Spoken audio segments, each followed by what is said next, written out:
I just started the recording, and welcome to LA Jews for Peace special Zoom session on Monday, June 6th with Thea Dallasheh, who will be briefing us on the recent an event that happened in Israel, Palestine that should be of interest to all Americans, because an American, Shireen Abu Akleh, was assassinated by the IDF. And she was a journalist, and she wasn't the first journalist to be assassinated. We'll hear all about that in a minute or two. First, I want to, I went the wrong way. I want to remind people of what's coming up. In 2 weeks at this time, on Monday, June 6th, we have our Mizard Barojdi, who will be talking about the Iran nuclear deal. And the Iran nuclear deal is very high in the media again. For a while, it looked like Russia was going to undercut it, but for reasons I don't understand, and maybe we'll learn then, Russia seems to be now backing it. A month after that, on Monday, July 18th at 7 o'clock, we have Elisheva Goldberg, who works for New Israel Fund, and she's written about the house demolitions, namely the Masafer Yatta house demolitions, which will be, if they go forward, will be expulsion of thousands of Palestinians. And there are at least 3 congressional letters I know of opposing or asking the US government to fight those demolitions. So what we're going to do is we're going to look one more second at the opening screen, and I'm going to stop the sharing, and I'm going to turn the microphone over to Dick Platkin, who will introduce our speaker. Hello, everybody. Our guest speaker tonight is Dallasheh. I happen to know him very well because he's my son-in-law, but that's not the reason he's the speaker tonight. He, as we know from many conversations, he follows the Israeli press in both Hebrew and in Arabic, and he knows what's going on in the United States as well, so it gives him a unique perspective. And he's very familiar with this assassination. And just as a little personal biography, he grew up in a town near Nazareth of about 10,000 people. So he can talk later if you want in the Q&A about his experiences of growing up in a segregated Palestinian village. This is a village of the people who call themselves 48ers, so he can also explain who a 48er is. And he, after high school, he attended the Hebrew University in Jerusalem, where he studied English, linguistics, and communications. And then later he moved to Tel Aviv, where he got a second degree in film, and he now works in the film industry in Los Angeles. And some of you can see on my screen, to my right is my daughter Leah, who's his wife. Thayer knows a lot of the details about this assassination, so I'm going to turn it over to him if he wants to add anything more in self-introduction, or if you want to jump right into it, go right ahead. Hello, everyone. One more thing, everybody should mute themselves. And if you know people who are not able to log on now, but would like to watch a copy afterwards, we are taping this one. And I see that there's already something in the chat. Okay. Hello, everyone. Thank you, Dick, and thank you, Jeff. Thank you for the introduction and for this event. I want to start with one thing that is a little bit some personal information about how I dealt with the murder or the assassination of Shireen Abu Akleh as a Palestinian. I woke up in the middle of the night because a few days prior to that, there was the planning of, I'll give some pretext for the whole week.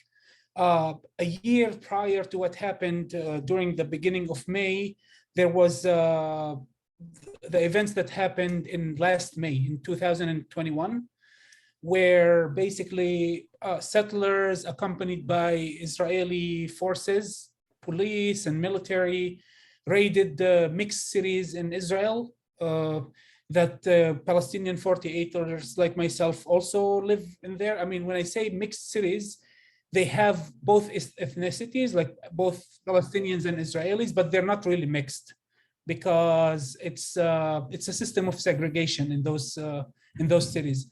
But the bottom line is that it was commemorating those events where there were pogroms happening in the streets. A lot of settlers came, for example, to the city of Lod, to the city of Haifa, and to the city of Jaffa, and basically attacked Palestinians and Palestinian-owned homes and businesses, accompanied and actively assisted by the police and Israeli forces.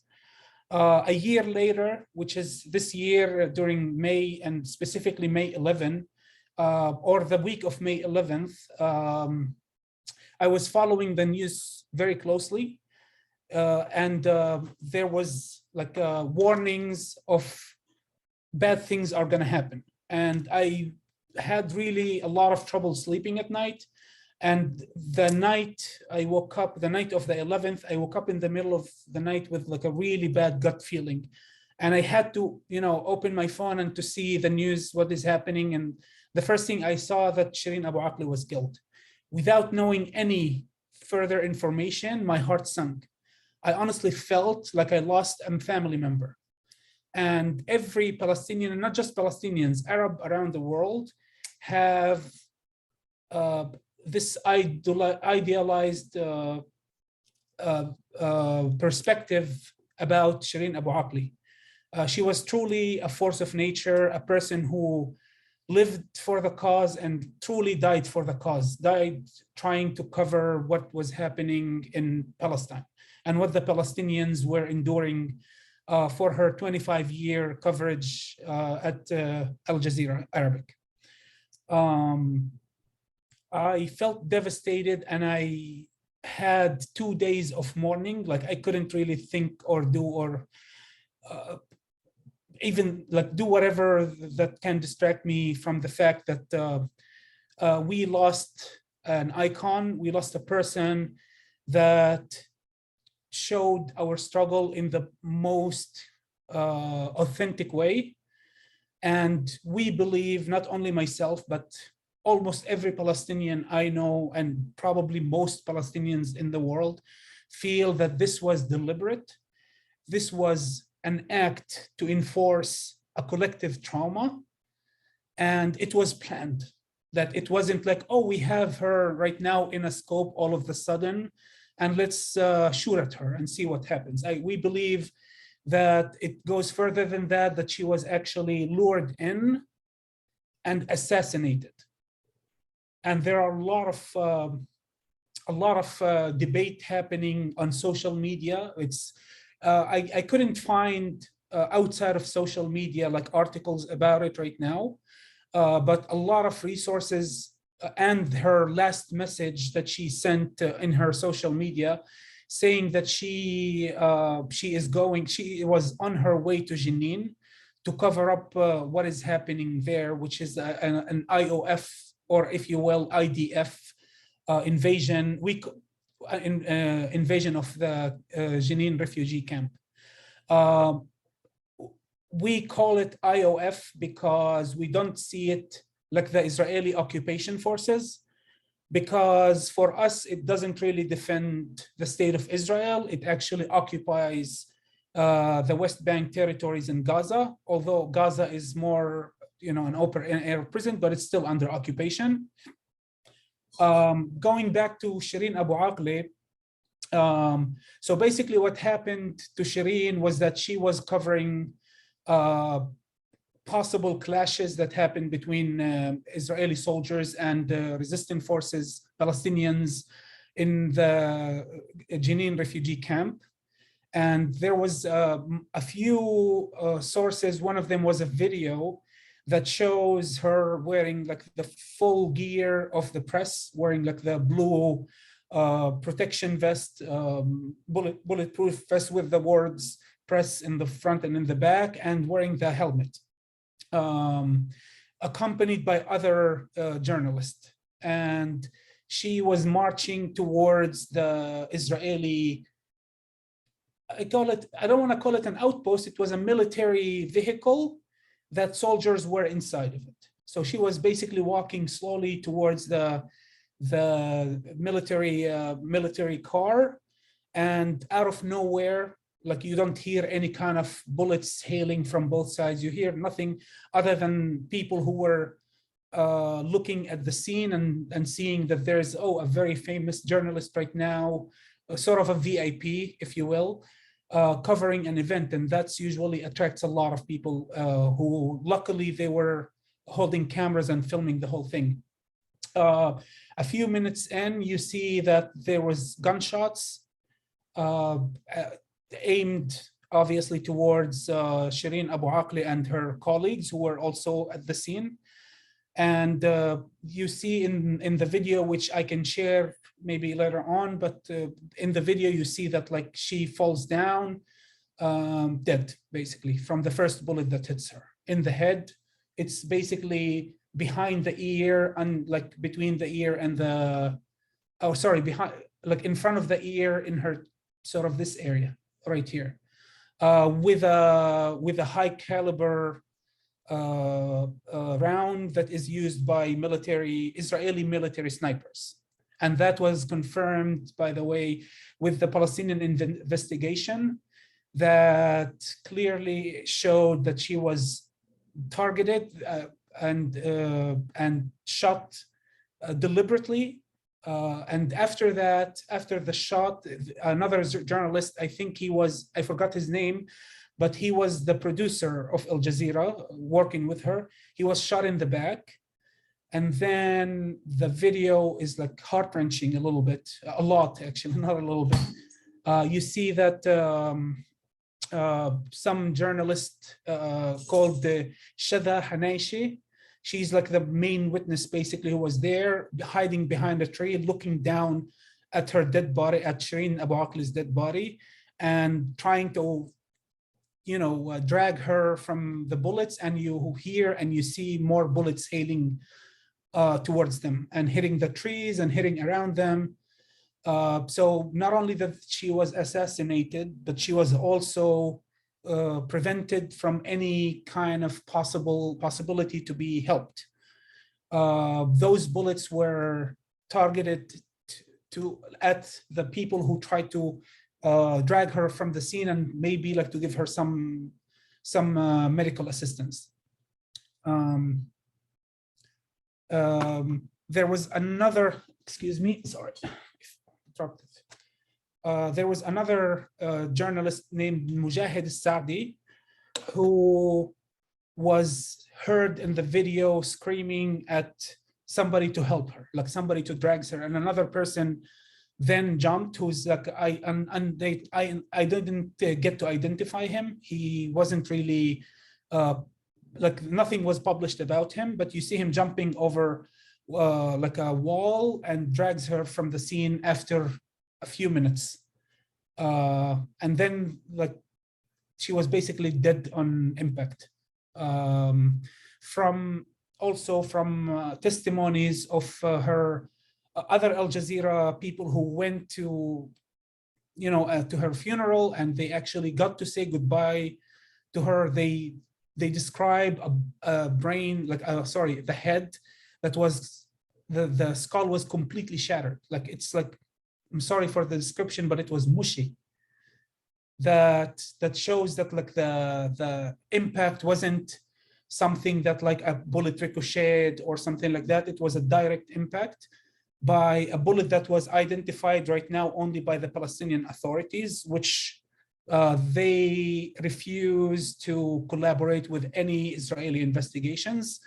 And for a very good reason, honestly, because if you look at the track record of Israeli investigations, you would understand how much of a joke it is, because they have less than 1% conviction rate, something around like maybe 0.5%, 99% clearance rate when it comes to handling these kind of complaint about misconducts and direct assault on civilians and journalists. On the other hand, when it comes to Palestinians doing any kind of act of retaliation against Israel, usually it's 99% conviction rate. So that shows that like there is little to no trust between the Palestinian authorities and Israel. And what is more interesting about it is the way it was covered in the media around the world, like talking about Western media versus Israeli media versus Palestinian and Arabic medias. In my search to find whatever information available, the first few days, it was described and depicted as a death of a Palestinian, just a death. Like that's the most that you would get out of media outlets like BBC or even like CNN later on corrected and they did an investigation. But early on, it shows the deep-rooted propaganda, Israeli propaganda that actually either controls or influences in some way or another those kind of media outlets, that you couldn't really have any kind of conviction, any kind of condemnation over this horrific act. And it was basically siding and covering up Israeli crimes. What I found from Arab news outlets was the complete shock, obviously. They described it as an act, like a deliberate act of assassination from the beginning. It was clear to them and to people who knew what Al Jazeera represents that it was a direct assault, not just somebody died in a crossfire or in a like from the Palestinian side of the shooting, because there was no Palestinian side present in the scene or anywhere around it. The first day also in Israel, they immediately denied any involvement of Israelis in this act, and they accused actually Palestinians without any proof, without anything to rely on other than Hasbara Act, which Hasbara means explanation in the actual definition of the word, but they use as like as a means to undermine the Palestinian narrative. It's usually not really reliant on any kind of acts of truth, but a way to manipulate the information towards believing in the Israeli narrative.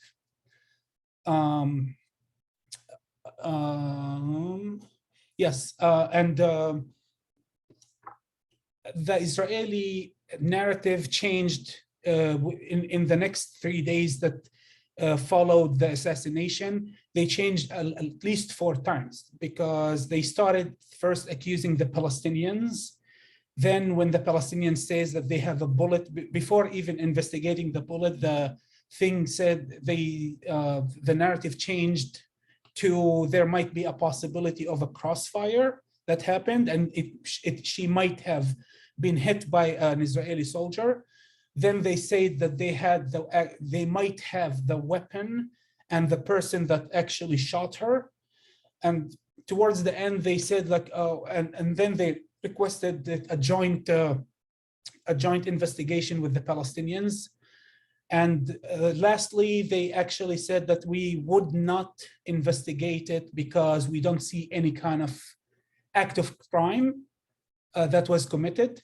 And they completely dismissed the Palestinian narrative and the eyewitnesses, and even the CNN report later on that showed detailed investigation into what happened using forensic evidence from sound engineers, for example, who analyzed the sound coming from the rifle and determined the actual distance from, like the approximate distance that the bullet was shot from.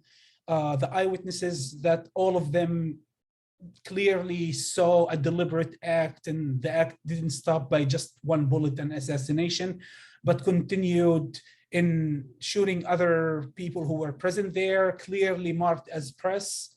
And and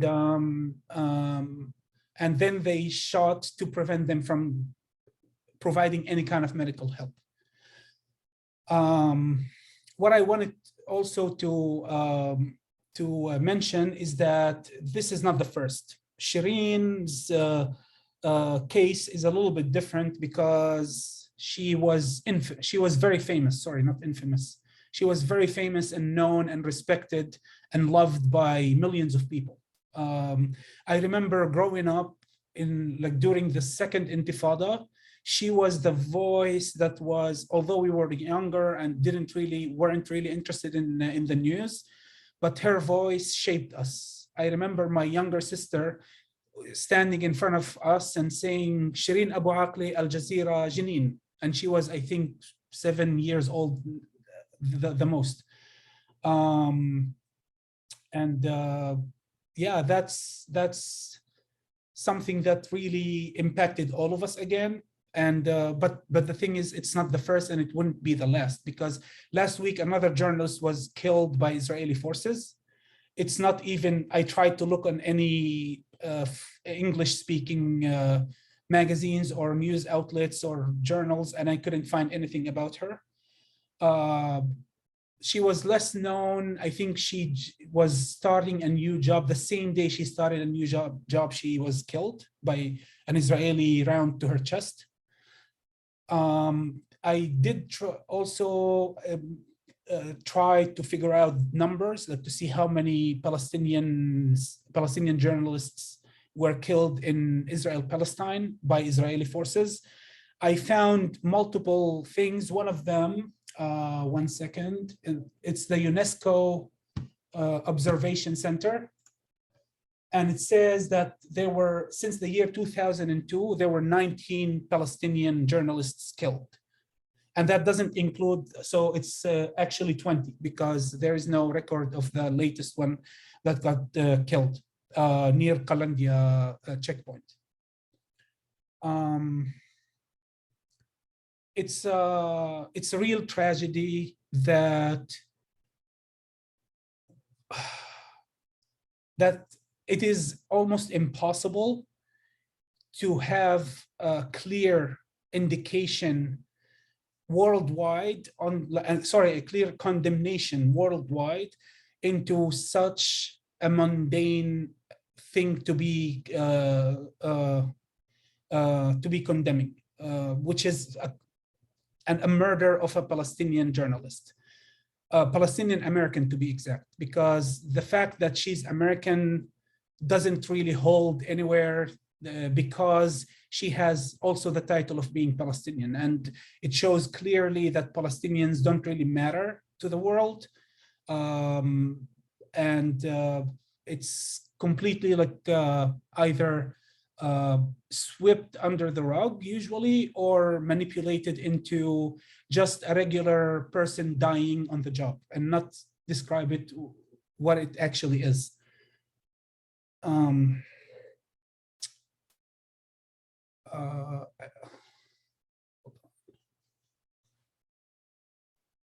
I think I summed up mostly what I believe that happened with Shireen. What I would like to further expand upon is the fact that Palestinians are still mourning. They're probably never gonna forget what happened to Shireen Abu Akleh. And it shows us a lesson that we are on our own, and we need to be a little bit more resilient than what we were until today, with how we deal with grief, how we deal with the lack of interest from the rest of the world. And hopefully things will change because of what has happened specifically to Shireen. We believe that her message was so powerful that even after her death, she's gonna make an impact. I truly believe that this is not gonna be another case that people are gonna forget about soon after, that this is gonna be something that will be prosecuted. We have little faith in the international law, honestly, but it's gonna be something, a catalyst into a certain type of change in our awareness and in the way Palestinians everywhere see the international media. And luckily for us these days, people are exposed to other non-mainstream medias, like in social media, for example, groups on WhatsApp and Telegram and those kind of things make it that this kind of monopolies over information are actually, I believe they're dying. They're not going to hold for much longer. It's a relic from the past, and information these days is much more diverse and less controlled than it used to be.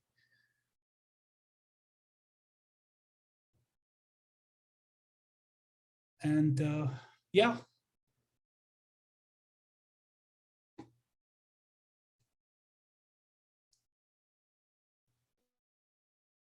We'll move into our question period. So I see that Tony has his hand up, and if you know how to raise your hand, you can do it. If not, you'll just put your hand up like that, and we'll call on you. So Tony. Fire, what is the reaction? What has been the reaction of the Palestinian Authority?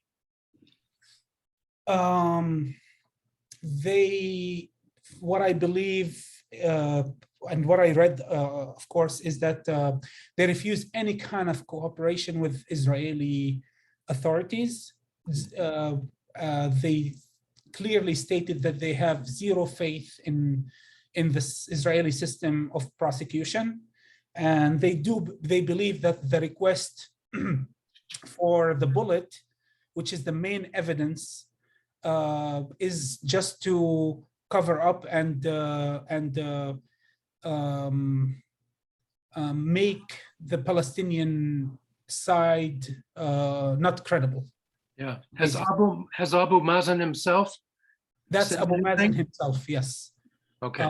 We, like Palestinian, Abu Mazen right now is the weakest he has ever been. Mhm. His support is much weaker than it used to be. If there would be any kind of elections these days, he would be destroyed by any opponent whatsoever. I think people are willing to vote for somebody they've never heard of, never basically done anything for Palestinians, rather than voting again for Abu Mazen, which is, by the way, he's been a president without being elected since 2009.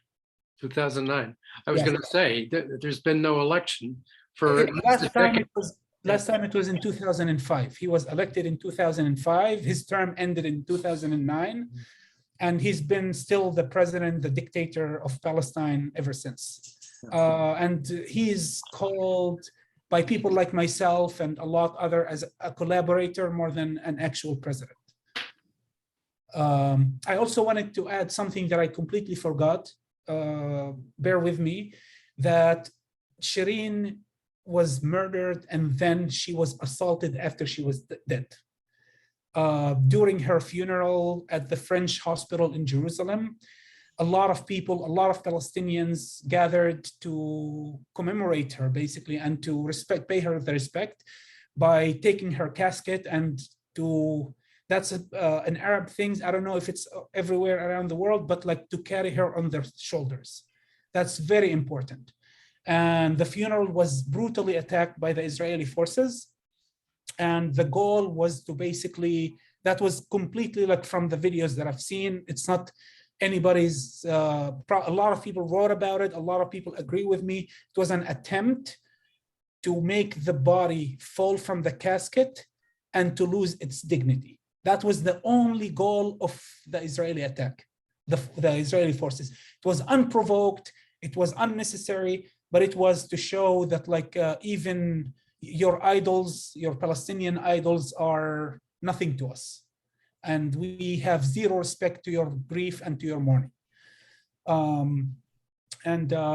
It didn't stop there the whole time until she got to the church. It was attacked the whole way from point A to point B. And that's something I felt that it's important to add as well. Yeah, and by that same token, what has been the response of the Christian community or Christians in the United States? I haven't seen very much about that. She was a Christian. She was a Christian, but the Palestinian nature of people exceeds everything else. Yeah. In the eyes of, I don't want to say the entire world, but I want to say the people dominating the mainstream media. You can be a saint, but if you're a Palestinian, then you are a Palestinian first. And that was clear in every news segment that I read, at least. Christians around the world, I don't believe that this fact, like, let's start with Christian Palestinians. I'm very proud of every Palestinian right now because they didn't see her as a Christian or as a Muslim or as a atheist or as whatever she wants to believe in. The overwhelming majority saw her as a journalist, a human being, and a wonderful, warm human being. And it's a shame that we lost her this way. Yeah. Thank you. Thank you.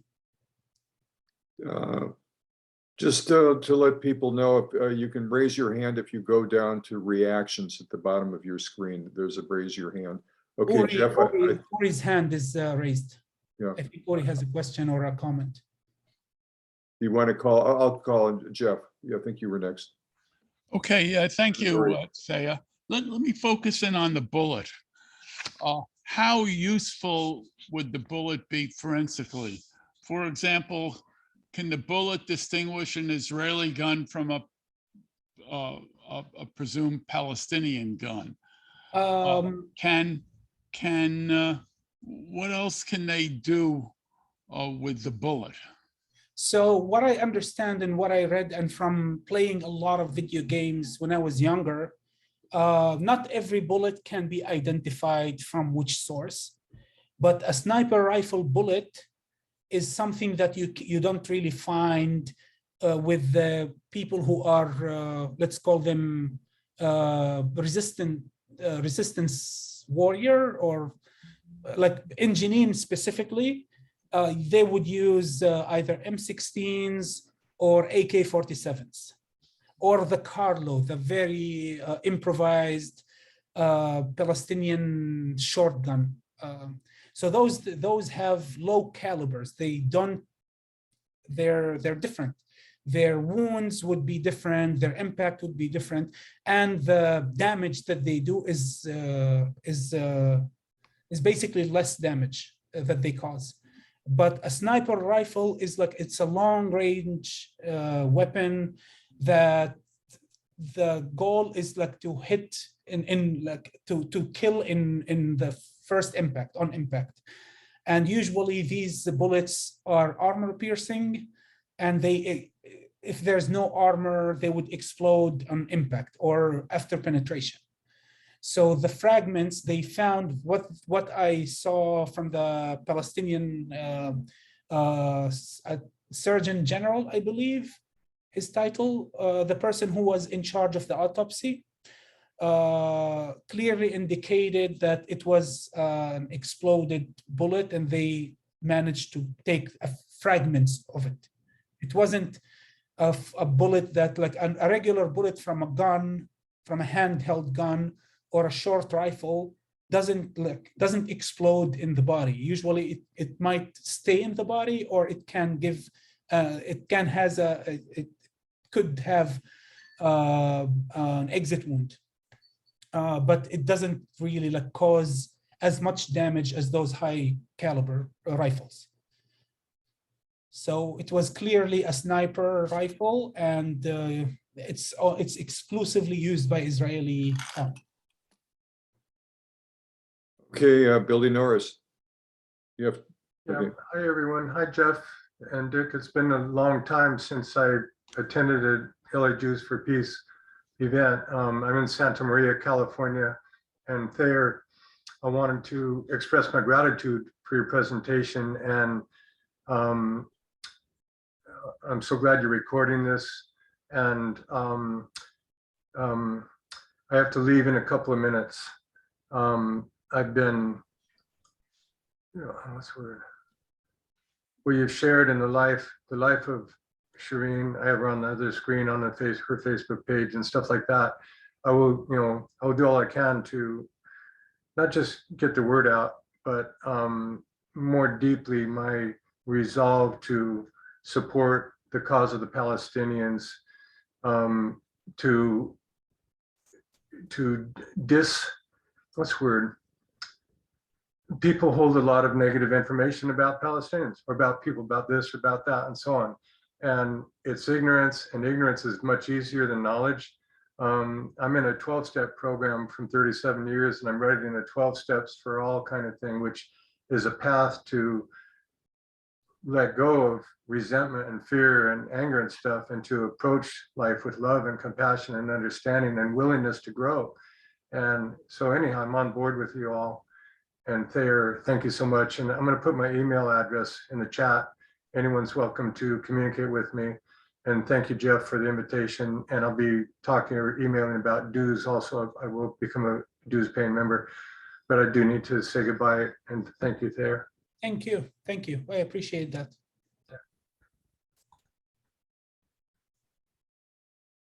Okay. I have a question. What do you think is the motive behind the assassination? I mean, you say it's up to 20. I mean, it isn't as if the press coverage will stop. I mean, Al Jazeera isn't going to shut down its office or anything. And Israel even blew up a whole press building in the last big attack on Gaza, and the press is still doing it. So I'm just curious, what do they gain by this? I mean, it's such bad publicity for Israel. I think other than the fact that they do these kind of acts with complete impunity every time, and they don't even get a slap on the wrist by the atrocities and the ethnic cleansing and the displacement, forced displacement, and the killing of journalists, I believe that it was a morale hit, which is a strategy of war. It's not something new.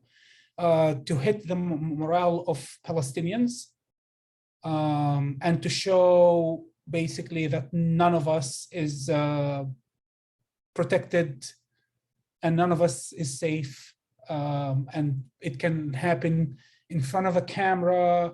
The whole world is watching. I mean, I remember a name, and you can research that, during the second Intifada, named Muhammad al-Durra. Muhammad al-Durra was hiding behind his father, that his father was hiding behind a barrel, and multiple Israeli soldiers were shooting at them, hailing bullets at them, until they killed the child. And the dad was just sitting there helpless, holding his dead son. And that was filmed, and there was a complete awareness of the people filmed. There is evidence that says that they were spotted being filmed, like the people behind the cameras were spotted, and they were allowed to film this. So those are tactics. I believe that there was a command from a high up in the command chain to do this act, and it wasn't like a lone soldier who retaliated and did something on his own. So it was orchestrated, it was planned, and it was executed. And all to show who's the boss, who owns the business, and who owns the people and the people's lives. Okay, thank you. Uri's next, then I guess Doreen, and then Jeff. Jeff Warner.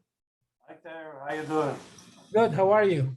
I'm doing terrific. So first of all, accept my personal condolences. You got to Thank you. move closer to your mic, Uri. Can you hear me? Not Yes. very well. Okay, good. So that is an improvement.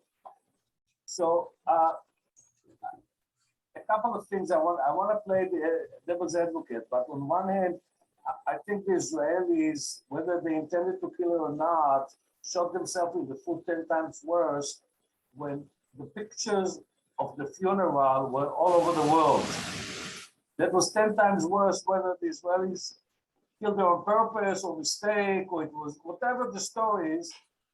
The propaganda, Israeli propaganda, got 10 times, 100 times worse because the whole world saw a Christian, American Christian, actually being humiliated.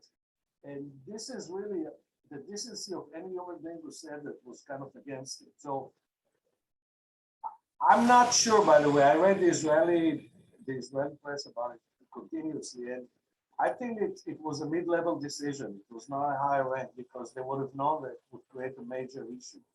Nevertheless, I want to challenge you on a couple of things. I want to be the devil's advocate because the Israeli propaganda says in the last 40 years, more than 2,000 journalists were killed all over the world in all kinds of conflicts and wars. So they say, what's the big deal? It's another one gone. Yeah, we killed 20 of them Palestinians. So what's the big deal? And they say, look what happened to Jamal Khashoggi.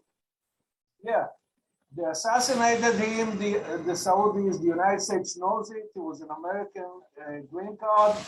And business is business. 20 or 100 billion dollars of worth of armament is worth to the United States a whole lot more than one journalist. Big deal. So this is really a perspective that I got that revives me because I'm an American citizen. I'm part of the people who pay those taxes to subsidize the Saudis. But on the other hand, anyhow, it's kind of like now, as far as like the conversation about the bullet, it's not specific because even if you claim that there's specific ammunition, which is highly doubtful, but they do that, it's not necessarily unique just to the Israeli army. It's not necessarily unique to anybody. You can get that ammunition. So just a footnote. Thanks. So it wasn't just the bullet, obviously. The bullet was one piece of evidence. There were multiple eyewitnesses as well. And there was also the bullets in the scene, the other bullets shot that they were collected, and the marks that the bullet left on the trees and on the floor, showing like if you randomly shoot from 170 to 190 meters, that's about, I think, 200 yards, or maybe between 150 to 200 yards.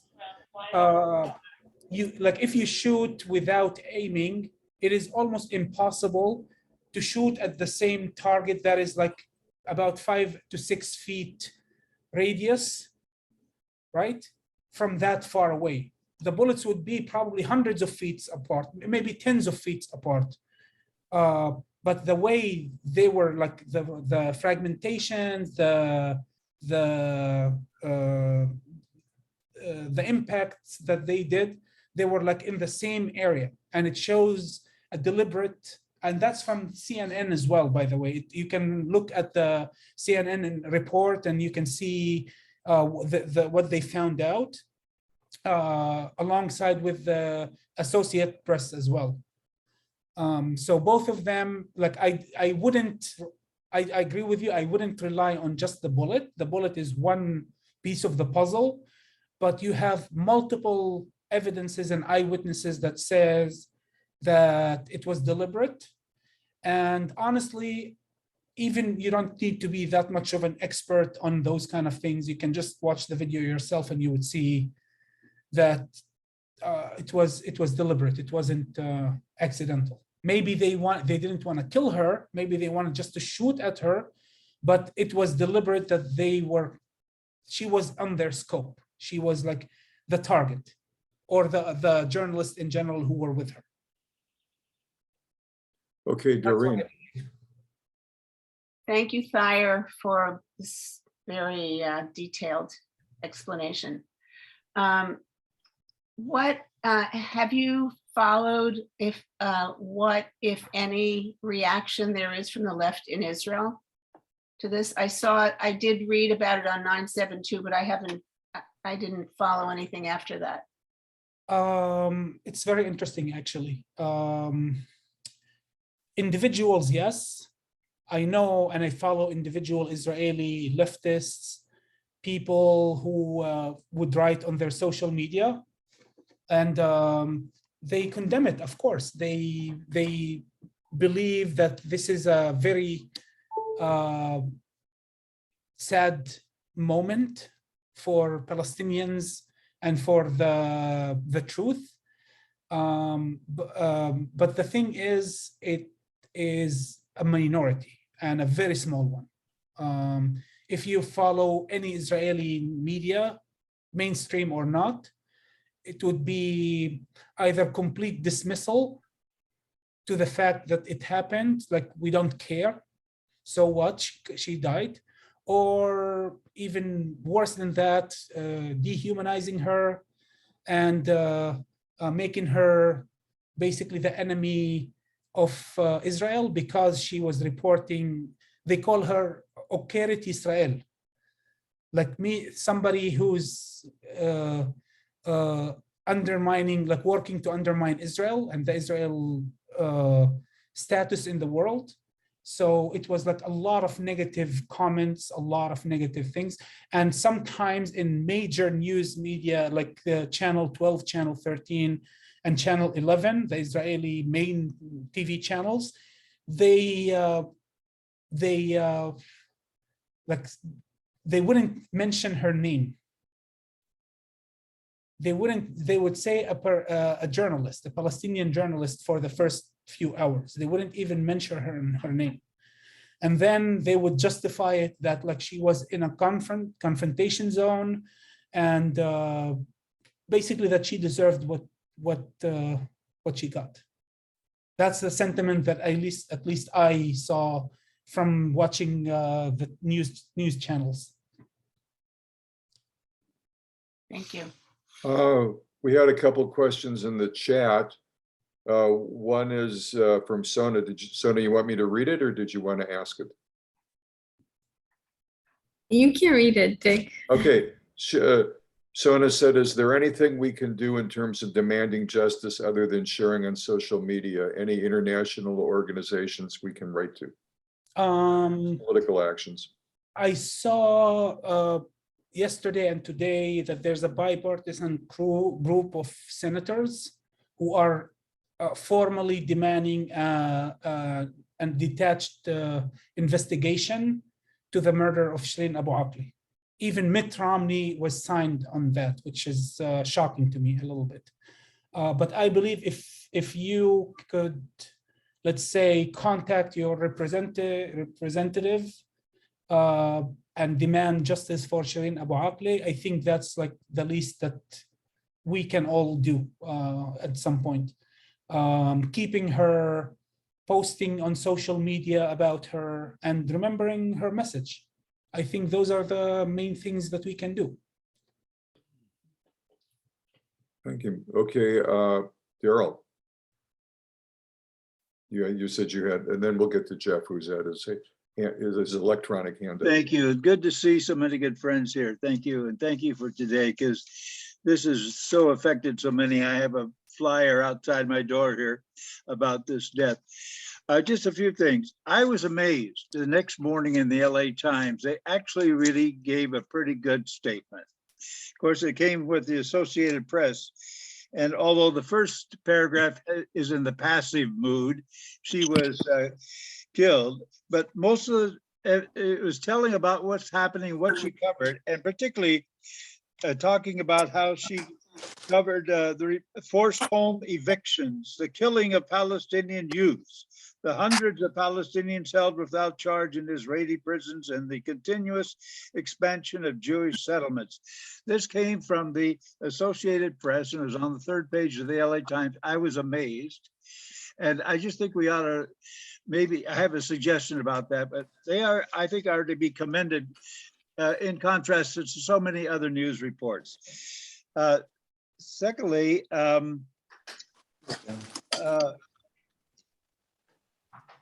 if somebody had reported, if this IDF did this kind of assault on the funeral procession, and they knew this was going out to all the world, what do you think they're doing when nobody's watching? day by day on the occupied territories? What do you think they're doing day by day? Third thing I'd like to say, some of the church groups have spoken out, not so much from the high officials, but groups like Friends of Sabile of Southern California and nationally. I know our own Presbyterian General Assembly leader, as a Black man, has spoken out about this kind of thing and about this issue of her death. So there are voices, but of course they never get in the news. And the fourth thing I'd like to suggest, is, since the New York Times, LA Times did have something I thought very noteworthy to say, is there any room for some of us to actually meet with their editorial board to thank them and also to try to establish a connection? Years ago, some of us met with the editorial board when the LA Times was downtown, and at least we got a voice. And I'm wondering whether LA Jews for Peace and maybe a few others of us would like to have a meeting with the editorial board, I think, which is settled down there in Torrance or something, but just a thought. Let's keep this open with the LA Times. Maybe they'll continue to say some good things that are accurate from compared to what we usually get in media. Thank you. Thank you, Daryl. I 100% agree with you that this kind of effort wouldn't be in vain. People would probably consider it, even if it doesn't happen immediately. But I feel that there's a media shift towards the believability of the Palestinian struggle and suffering. Yeah. I truly believe that. Maybe not in mainstream media, but the sources that I read on a day-to-day basis are maybe not as fancy as the New York Times or LA Times or whatever, BBC magazines and all of those things, but it's actually people posting videos on a daily basis. From, for example, if you follow Eye on Palestine on social media, or I don't have like things on top of my mind, but I can send a huge list of people and organizations to follow on social media, because they use it because it's an alternative platform. People want fast information, and information sometimes that you are watching it live while it happens.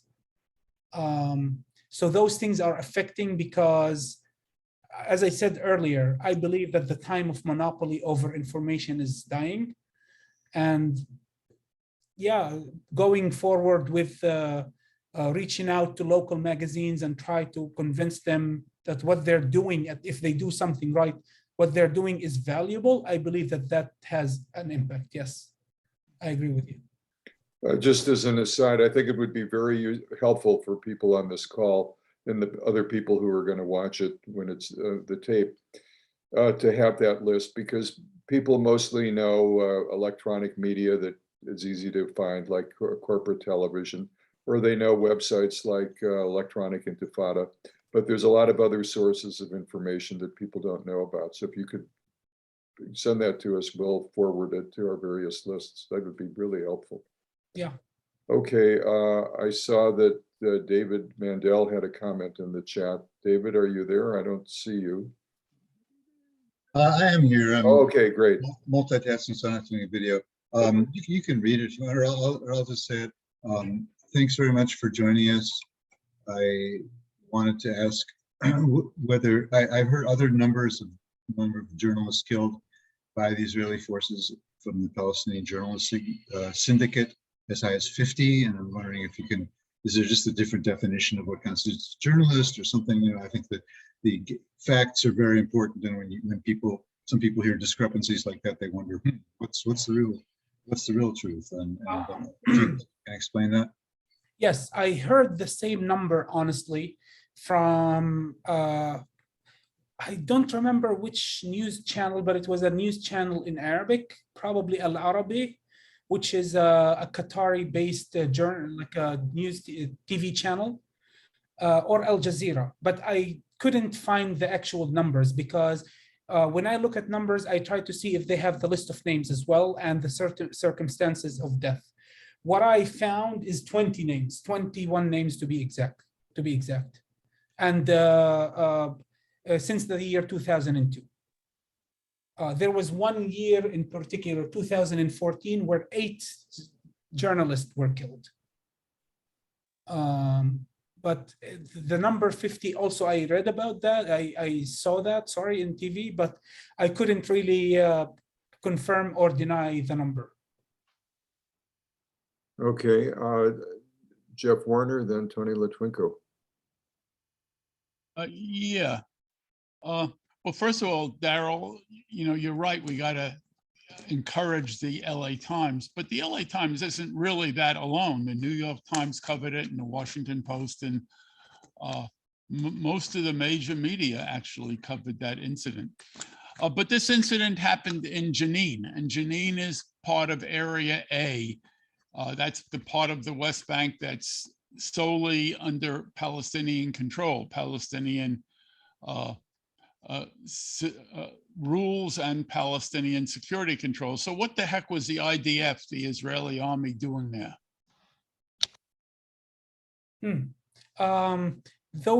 They're called routine operations by Israel.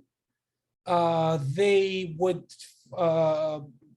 give an explanation such as we were trying to capture terrorists, and they declare it as a war zone, and then it means that everything goes. They use any means necessary.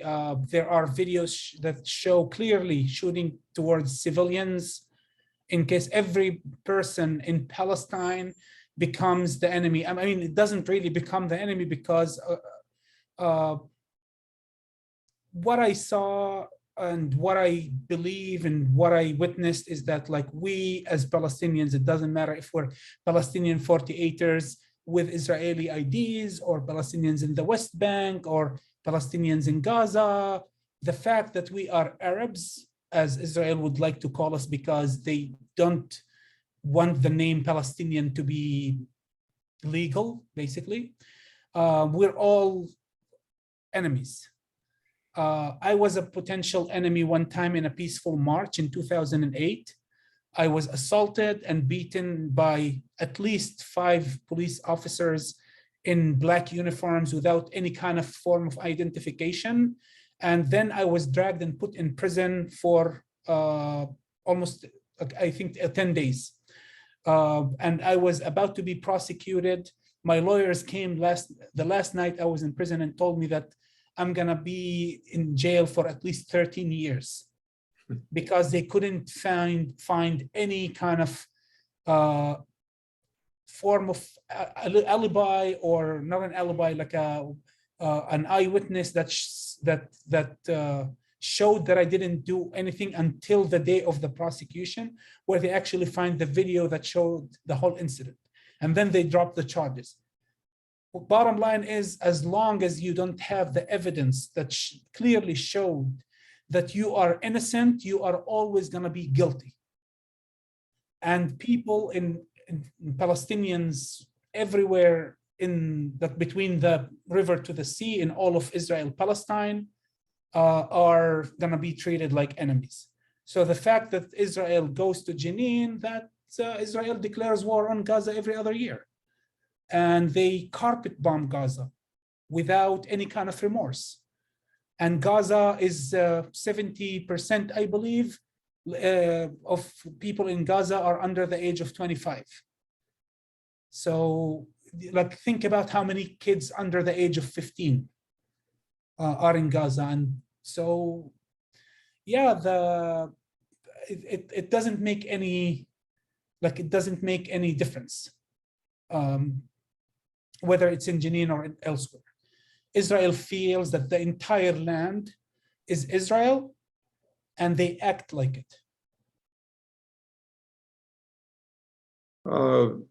Jeff, let's see, Rick, you had a question.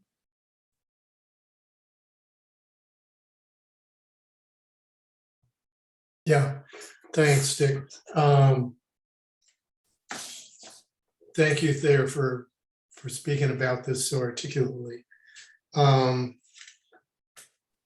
first thing I want to say is that this business of how audacious and outrageous the Israelis are acting is kind of a double-edged sword. If there is going to be a groundswell of reaction in the press, it's going to come from below, from the low ranks of the press, not the owners. And they're going to see how dedicated Israel is against a free press. And what they did to Shireen follows on the heels of the aerial bombardment and destruction of the AP Al Jazeera building in Gaza. So anybody who's paying attention, which granted is a limited number of people, nonetheless, if you're in the press, you might get wind. You could hardly miss that bombardment. That spectacular picture of that building coming down, I think, was an advertisement of Israel against itself because it seeks legitimacy and it's proving itself illegitimate more and more as, you know, the hubris of them begets mistakes and stupidities like this. They don't, what do they gain by that, you know? But they lose a lot in the eyes of, you know, rational people in the press. And so that's Richard Falk's line, really, not my perspective. I'm just borrowing his, that after the middle of the 20th century, it's legitimacy. It's, you know, the Vietnamese were outgunned, but they won. Other people have won. I'm not saying it's inevitable that Palestine's going to win. I'm just saying that it's otherwise. How do we explain to ourselves, you know, how disgustingly brutal in broad daylight they could be to attack Al Jazeera? And you tell me, Thayer, isn't Al Jazeera a powerful voice in the Arabic world of what, 120, 140 million people? I don't know how many. I just don't understand, other than just raw hatred, why they would do this. But I guess maybe you explain it. You said, you know, she's a powerful voice. So Al Jazeera is the biggest news channel in the Arab world. People might not be might not agree with Al Jazeera on a lot of topics, but when it comes to Palestine, a lot of, or the majority of people I know, would believe Al Jazeera blindly. That they show their support by showing the truth, because Palestinians don't really need hasbara. They don't really need propaganda.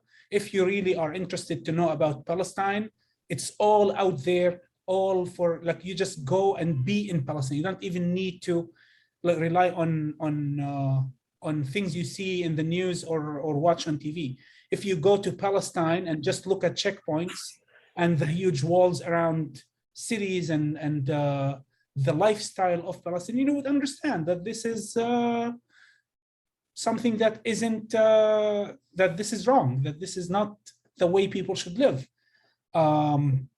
And Al Jazeera has been meticulously doing that throughout the years since Al Jazeera was established. And I truly, truly believe that Al Jazeera helped the Palestinian cause way more than any other entity. And the fact that Israel attacked their building, the communications building, the office building with the Al Jazeera, it was completely to send a message. That wasn't just, an act of, oh, we accidentally shelled a building. It was a targeted missile that was intended to collapse the whole building. So that is a deliberate thing. And I believe that because of how many years have passed with the world basically turning a blind eye over Palestinians, Israel felt that they are sort of immune to criticism and to world condemnation. I hope that gave you a little bit of my perspective about it. Could I just make one further comment, Dick? Sure. Thank you, Thayer. Yeah, I really like what you said. There's I think an important article that was in New Yorker magazine about a month ago on the NSO group. So it's further down the same path that the Israeli government worked hand in glove with this group that put out the software Pegasus, which is a predatory software that allegedly was responsible or involved with the killing of Khashoggi and a lot of other crimes. And finally got them in enough trouble so that they've been taken to court on major, huge dollar amount, and is putting them out of business because of, again, the illegitimate way they were operating with Israeli government cooperation and approval. And Ronan Farrell, by the way, is the guy that wrote that article, and I commend it to everybody because it's kind of an influential article because he's a very popular and, a very high profile reporter. And the way he writes it shows the intimate connection between the Israeli government and really the destruction of any kind of personal freedom. So I just wanted to tell people about that article. I don't have the name of it, but check it out if you can get a hold of it. That was in the New Yorker? Yeah, in the New Yorker. I've got it in the next room if somebody wants. I'll put it in the chat, the issue. It's about 2-3 weeks ago, maybe a month ago. Okay. Okay, Tony, you've had your hand up for a while. Yeah, a couple of comments. First of all, following Ralph Nader's suggestions, when you write to your congressman, make sure that you specify that you don't want a form letter in response. I think the State Department should be addressed as well. They've been pretty cowardly with the response to the whole thing. Latouf has got a wonderful cartoon of Biden shaking a bloodied Israeli soldier's hand while standing on Shireen Abu Akleh's corpse in a recent cartoon. And they talk about how they're not going to really investigate. The second thing is, I beg to differ somewhat with you on the Los Angeles Times, that they used an Associated Press article rather than their own, shows how they're kind of passing the buck.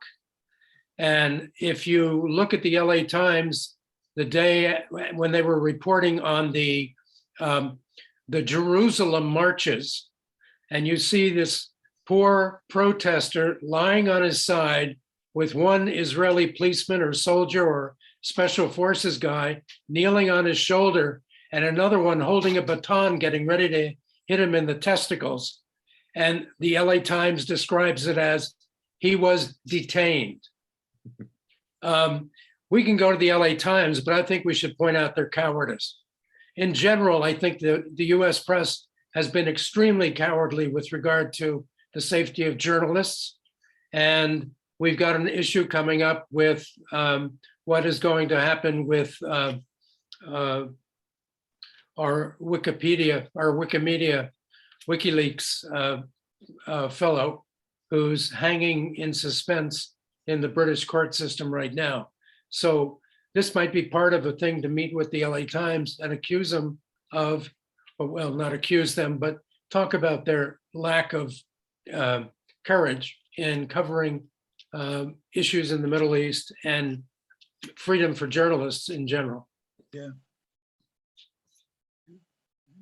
I'll get off my rant. Thank you, Tony.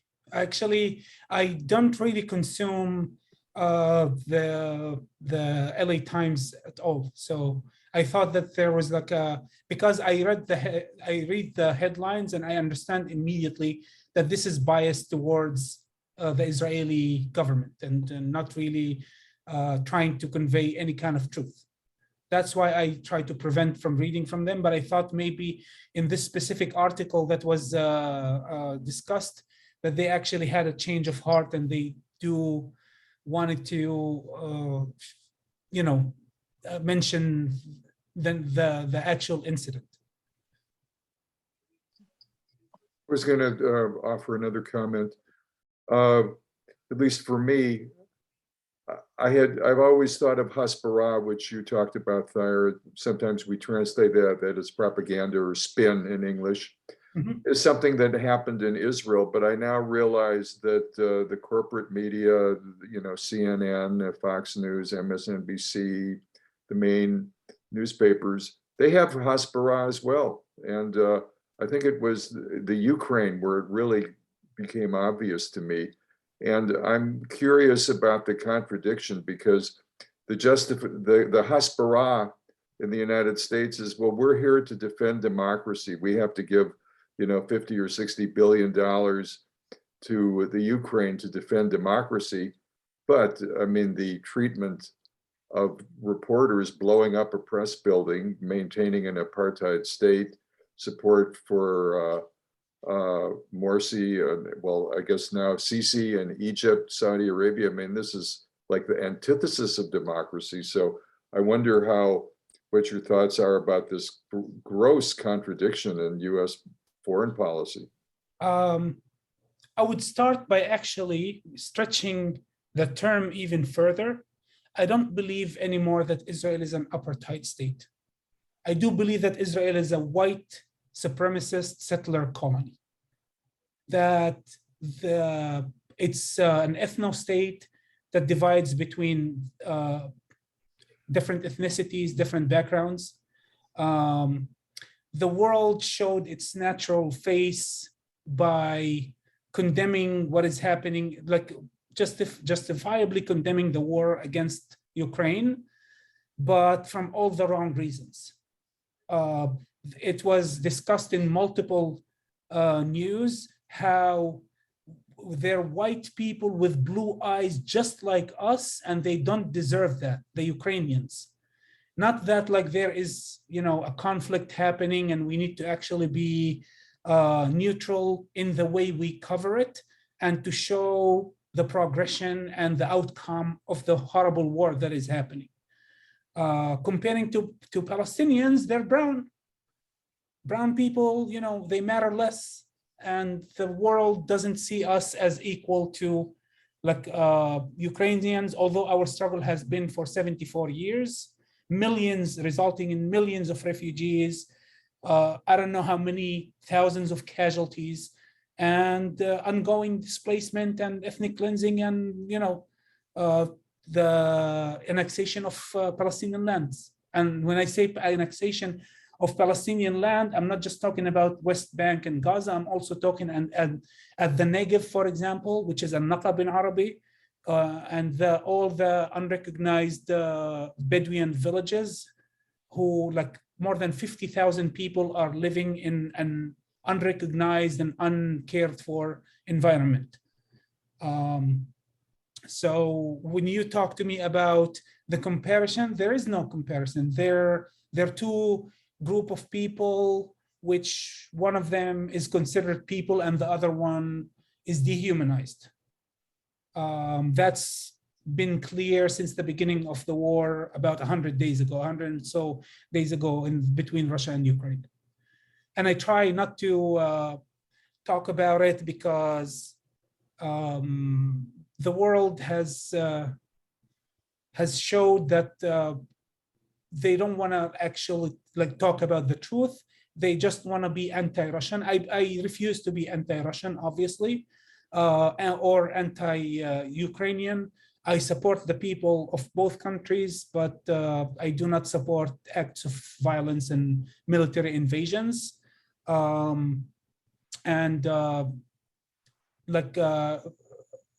Basically, that's it.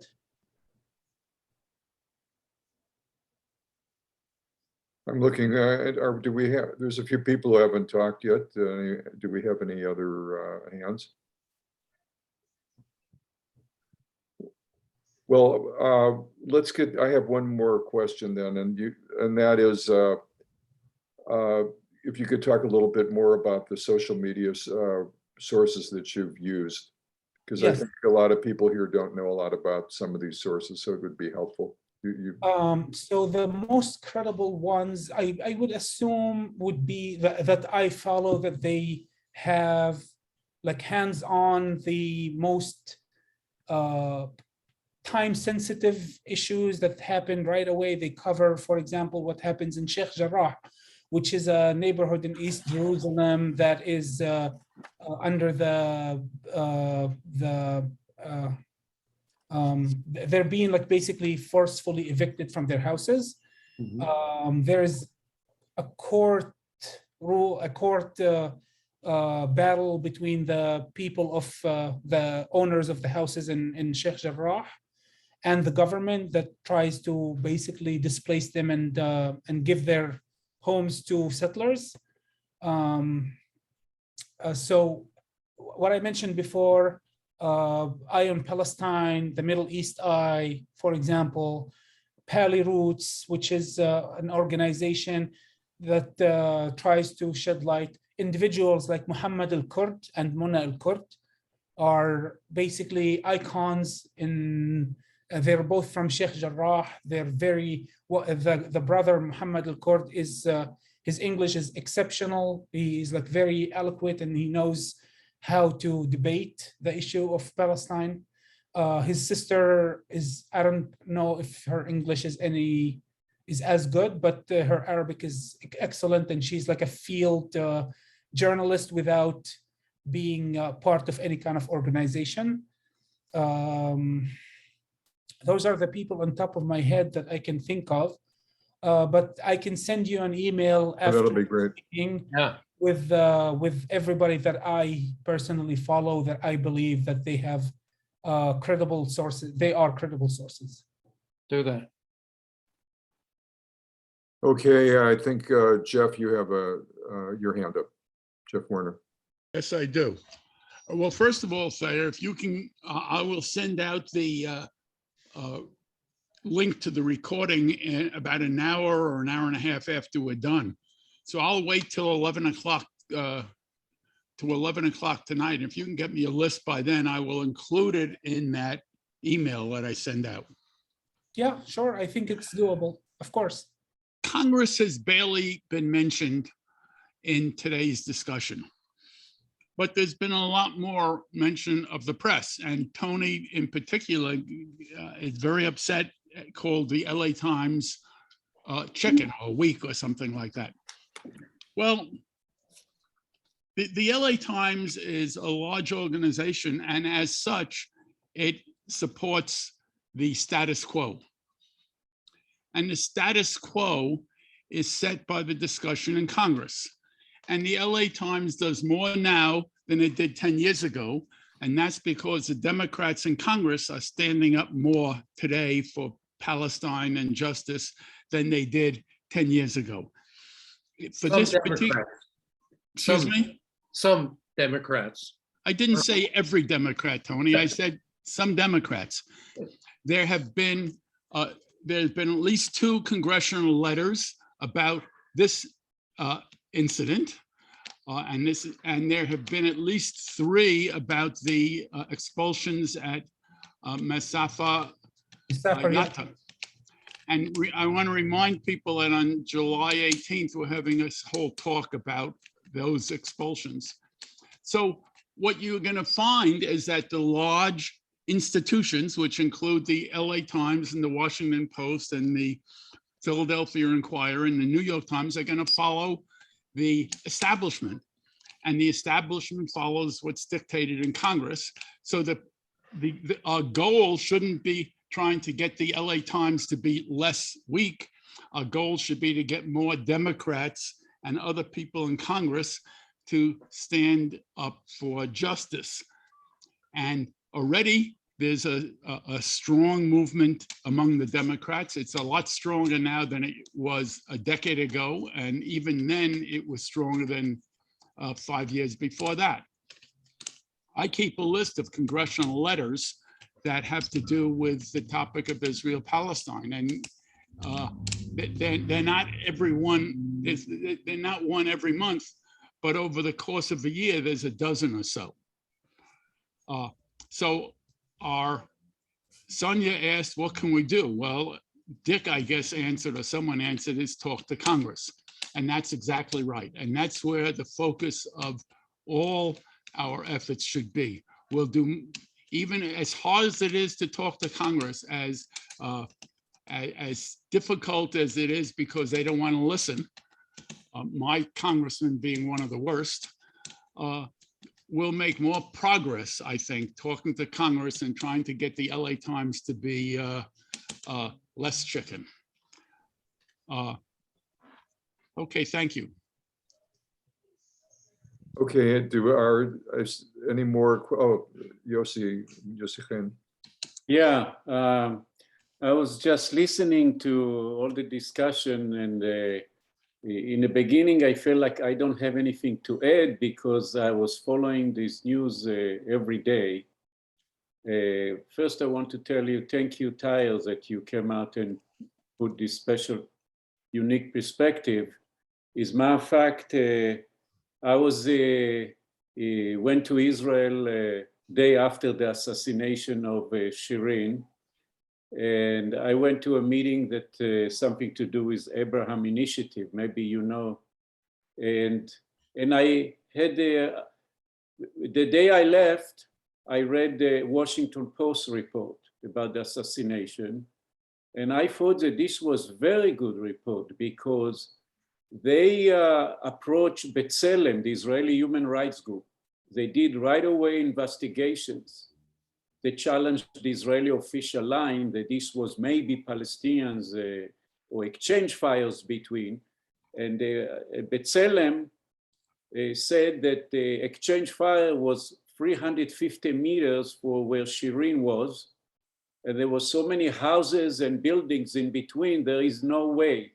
And when she arrived where she was killed, the exchange of fire already stopped. And then came the single bullet of a sniper right to her throat. And this bullet was not an attempt maybe to wound her or not, because if you want to wound it by sniper, you shoot in the foot. Mm-hmm. You shoot in your knee, in the knee, what they did in Gaza, the snipers. Sometimes they shot people in their knees. But when you shoot a bullet to your throat, there was a shoot to kill. Mm-hmm. But Washington Post, they said they did their own investigation using B'Tselem, and they confirmed that what B'Tselem said and the witnesses said was absolutely 100% right. So they did, and I brought with me to Israel to show my friends what the US major media like Washington Post were about. And they were very surprised because watching a little bit the Israeli TV and how they approach this, I was just disgusted because some commentators said, what's they doing a big thing about this? For 3 days and making a festival around here, and what is this nonsense? And why is they even bringing this? You know, who she is anyway? This is how they put it. But the reaction for some progressive writers in Haaretz paper was very sharp, of accusing the TV of being subhuman, or because they treat her as a subhuman, of being completely 100% cynical.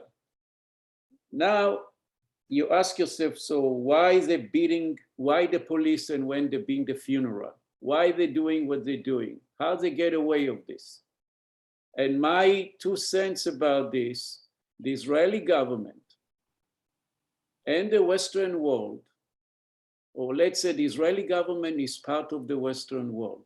You remember the expression, this guy is a son of a bitch, but he's our son of a bitch. Right. Lyndon Johnson. They're talking about some dictator in Latin America. So the Israeli government is allies of NATO, is allies, close allies of United States, is a good friend of Russia and China also. So it's much more than just the Western world. Very close friends of Vladimir Putin. And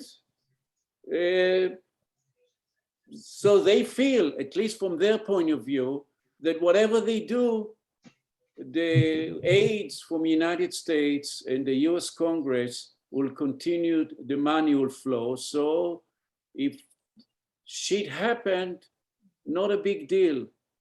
they're going to continue to get. So this is the reality.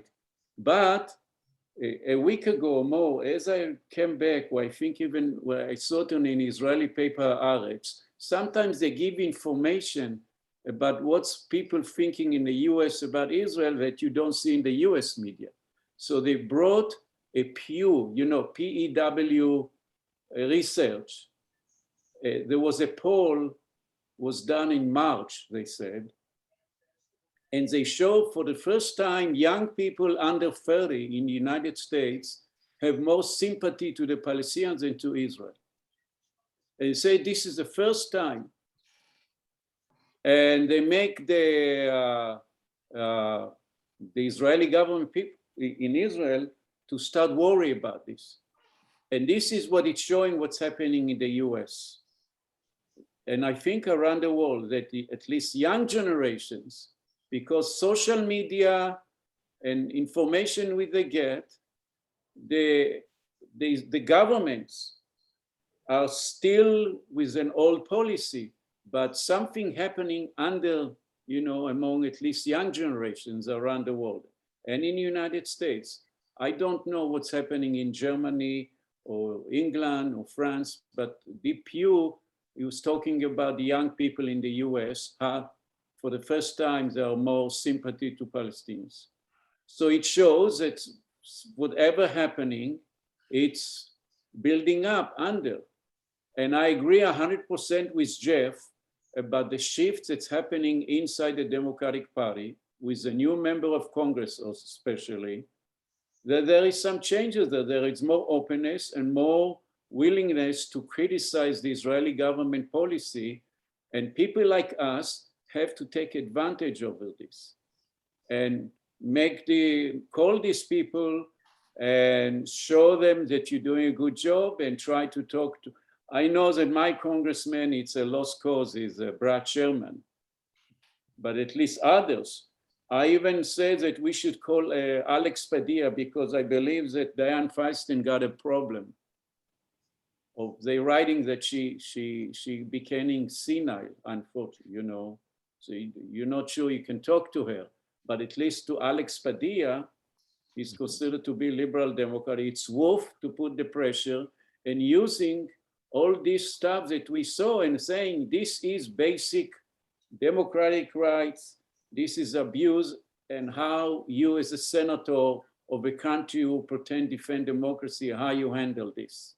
How do you deal with this? It's worth to take a shot because we don't have too much option in the United States, not really. It's very easy to talk to each other between us, so we don't have to do so much conviction, But anyway, this is my 2 cents about this. Oh, one thing I remember, there is an Arab parliament member, his name Ahmed Tibi. He called one parliament member from Yesh Atid, from Yair Lapid party, you are disgusting, or Ne'elechet, because she appeared in a panel about Shireen Abu Akleh, and she said, who she is anyway? Why I have to waste my time even talking about her? What she did for the world? Why, who she is, So he got so angry, and in a parliament he called it Ne'elechet. Khil'ah. Khil'at Adam. Khil'at Adam, yeah, Khil'at Adam, which I don't know how to exactly translate it to. Scum. A human scum. Human scum, okay. And she started crying. And there was one journalist in Haaretz saying, you should cry, you cry even more, because he was absolutely right. How dare, the whole world shows what happened and you saying who she is? What's wrong with you? And he was right, you are a scum, and this was a Jewish journalist who have a regular column in Haaretz. He told her, he was absolutely right the way he described you. And you should look in the mirror and ask yourself who you are anyway. Okay. Thank you. Thank you. Okay, Uri, I think you'll be the last one. Unless there's some other person who hasn't spoken yet. Can you hear me? We always have a lot of trouble hearing you. You got to really move up close to your microphone. Can you hear me now? A little better. Okay, so I just want to give you my 2 cents worth of the whole thing, and I'm the eternal pessimist. So I'm in the background of the whole thing. There's 50 Republican senators who are not going to budge on the issue of guns. And this is killing American citizens by the hundreds.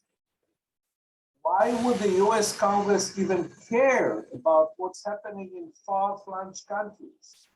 So this is kind of like I'm saying, yeah, the whole conversation is nice. We talk about morality and conscience and what's right and all that. Ultimately, the ultimate thing that decides in the United States is this one. In God we trust. It has to be in green. So that's why we're willing to deal with Saudi Arabia, even though they killed a US journalist. That's why we're willing to deal with all the other people, the scum in the world. So just to add a perspective to that thing as a side, we talked about Pegasus. The United States of America, when there was a change of governments in Mexico, the guy who did the whole thing escaped to Israel. He's not a Jew. Israel was declining to basically give him back to Mexico despite all the agreements and everything. Because basically he's the one who authorized the Pegasus in Mexico that helped 6, 7, 8 years ago follow all the journalists that helped kill them. So Israel is pretty much with blood on its hands alongside the United States. And ultimately, the military-industrial complex that Eisenhower talked about 60 years ago still runs this country. 17 people were killed by guns this weekend in the United States, American citizens, not Palestinians, not Israelis, not blacks, not red, nothing. And it's been going on for, I don't know, they said this is the 246th time this year there was a major shootout in the United States. So when I put the whole thing in perspective, I said, why would they even bother if they don't do things for American citizens? Why would they even bother to do anything in the Middle East? Especially, and this is my contention always, as long as the United States gives Israel the umbrella in the Security Council of the United Nations, nothing is going to change in the Middle East. As much as I hate the whole thing, that's the way I see it, and I'm sorry to be on the parade. I want to just Why don't you answer, Thayer, and then we'll call it a night. what you said was pretty much accurate about the money, that unless it actually impacts the US's economy directly and deliberately, I believe more than that. I believe that if the American people understand, not just know and mention, understand the amount of money being spent on the, like the support for Israel, and what that money could do if it stays in America for the American people, I truly believe that there might be a chance of change. But the fact that people here are not aware makes what you just said probably right. It's not going to happen. It's not going to change anytime soon. But it doesn't mean that we shouldn't keep persisting and spreading as much as we can to the world what is happening there. Okay, just one final word. I think Daryl had to leave, but I think maybe Jeff, Rick Chertoff, and Daryl ought to brainstorm a little bit about a visit to the LA Times. I know Nicholas Goldberg a bit. He's now a columnist. He used to be the editorial page editor, so I can ask him if you guys think there's like a critical mass to have a visit to the LA Times editorial staff to ask him how to proceed. Yeah. Okay. All right. Thank you, Thayer. And Nick Goldberg has spoken in his column about he was the LA Times correspondent in Jerusalem for a while. Yeah. And he's discussed various things and is certainly sympathetic with our point of view. And he used to go to some of the sessions at the Levantine Center when it existed. That's where she showed up there a few times. Okay, Jeff, so you'll be sending out the video of tonight's Zoom meeting, and Thayer, you're going to go put together a little list that of some of the social media. Okay, thank you. I everybody. will hold Yeah. off sending it till 11 PM so that Saya can get a list to me. Jeff, one more thing, the thing on the Iranian nuclear deal, that's scheduled for the 20th, right? Because when you had your flyer up at the beginning, you said June 6th, which is today. Yes, my mistake. Okay. It's changed. Yes. The Iran nuclear deal is, discussion will be on the 20th, in 2 weeks from tonight, At what time? 7 PM. 7. Okay. Okay, good night, Thank you everybody. all. Thank you so much. Thank you so much, Sire. Thank you, Tony.